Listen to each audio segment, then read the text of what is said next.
Screen पे एक article देख रहे हैं, जिस आर्टिकल में डोनाल्ड ट्रंप ने कहा है कि जो मीटिंग हुई है रूस में, वो मीटिंग बहुत ही अच्छी रही है, बहुत बढ़िया प्रोग्रेस हुआ है।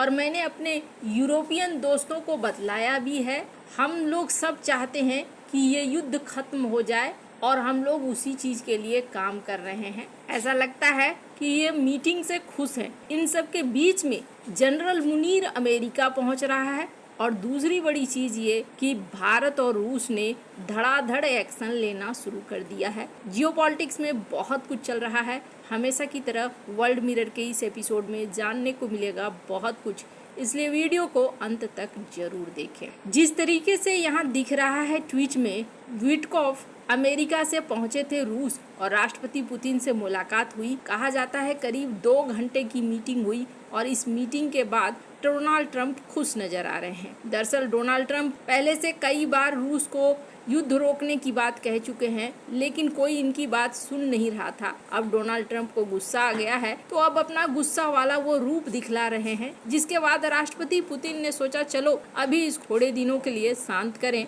और यहाँ पर मुलाकात करी। लेकिन इस मुलाकात के बाद डोनाल्ड ट्रंप और राष्ट्रपति पुतिन के बीच में क्या मुलाकात होगी, इस पर भी डोनाल्ड ट्रंप ने कमेंट करा है। स्क्रीन पर आप देख सकते हैं। Well, there's a very good prospect that they will, and we haven't determined where, but we had some very good talks with President Putin today, and there's a very good chance that we could be ending the round, ending the end of that road. That road was long and continues to be long, but there's a good chance that there will be a meeting very soon.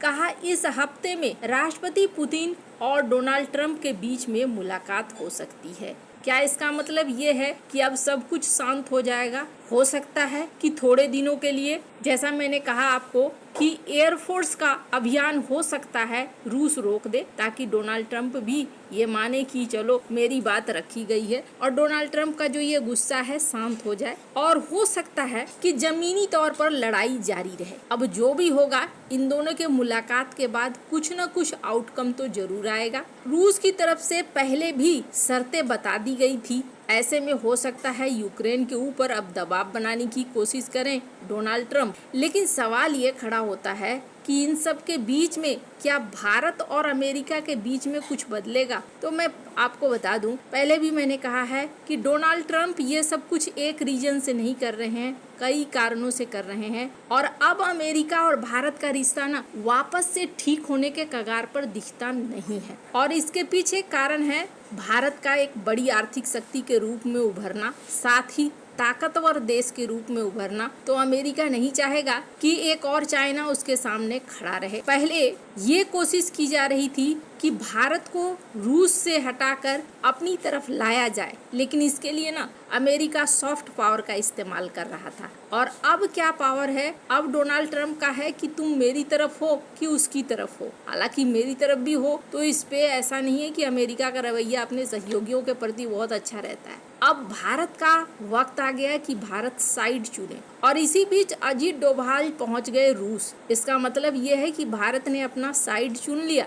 Ajit Doval रूस पहुंचे, Witkoff भी उसी समय रूस पहुंचे, और meeting के बाद डोनाल्ड ट्रंप ने एडिशनल 25% के टैरिफ की घोषणा की। इसका मतलब ये हो गया कि ये समझ में आ चुका है कि भारत नहीं झुकने वाला है। दूसरी बात, पीएम मोदी के चाइना जाने का ऐलान भी हो गया और कहा जा रहा है कि अब RIC यानी कि रूस इंडिया चाइना का ट्राइलेटरल डायलॉग एक बार फिर से शुरू हो सकता है। पर इन सब के बीच में एक और चीज हुई है जिसकी वजह से भारत और रूस की ये मीटिंग बहुत ज्यादा जरूरी हो गई, और कुछ एक्शन जो धड़ाधड़ हुए हैं। और वो क्या है, स्क्रीन पर एक आर्टिकल देख सकते हैं जिसमें जनरल मुनीर एक बार फिर से अमेरिका जा रहा है। ऐसा है ना कि अब भारत के खिलाफ ना हर तरह के हथकंडे अपनाए जाएंगे। कोई बड़ी बात नहीं है कि अगर अमेरिका अब आगे बढ़कर ये कह दे कि जनरल मुनीर मांग रहे हैं खास हथियार, तो मैं खास हथियार देने को तैयार हूँ। क्योंकि जनरल मुनीर ने पिछली बार भी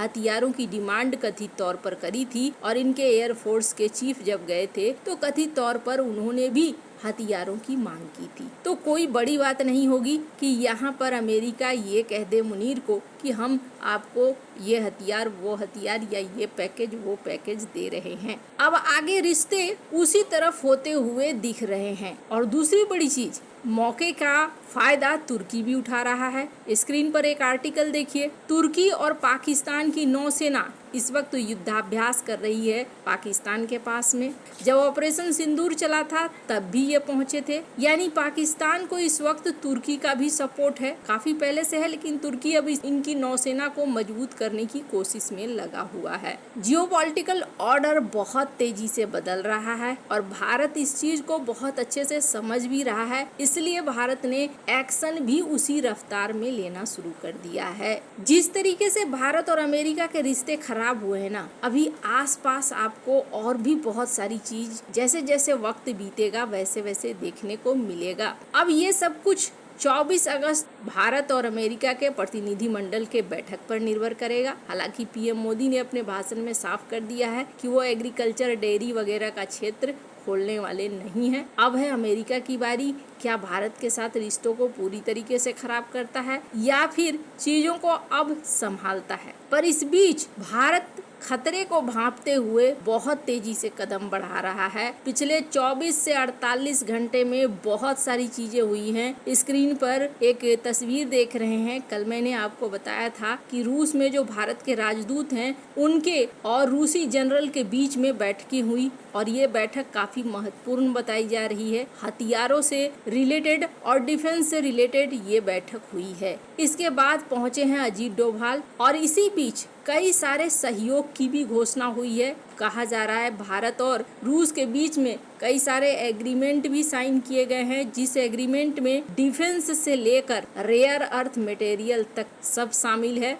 और इनके उद्योगों के भी 11वीं बैठक हुई है और इस बैठक में इन्होंने आपस के उद्योग को बढ़ाने की बात कही है। अब रही बात कि क्या भारत को अब हानि होने जा रहा है, तो ब्लूमबर्ग की इस खबर को देख सकते हैं जिसमें ये कहा जा रहा है कि रूस भारत को होने वाली हानि की भरपाई करने की कोशिश करेगा। और ये कैसे करेगा, तो तेल के दाम अभी से ही कम हो गए हैं। $5 पर बैरल अभी से ही बताया जा रहा है कम हो गया है, ताकि भारत तेल खरीदारी करता रहे, उसकी जो हानि है वो थोड़ा बैलेंस होने की कोशिश हो। एक चीज तो साफ है कि अब भारत रूस के ऊपर फुल्ली निर्भर हो गया है। भारत को हथियार से लेकर हर चीज अब रूस के साथ मिलकर ही चलना होगा और ऑप्शंस भारत के पास थोड़े सीमित होते जा रहे हैं। वैसे आपको क्या लगता है, इन सब मामले में आपकी क्या राय है, कमेंट कर जरूर बताएं। जल्द मिलते हैं अगले वीडियो में नई खबर के साथ।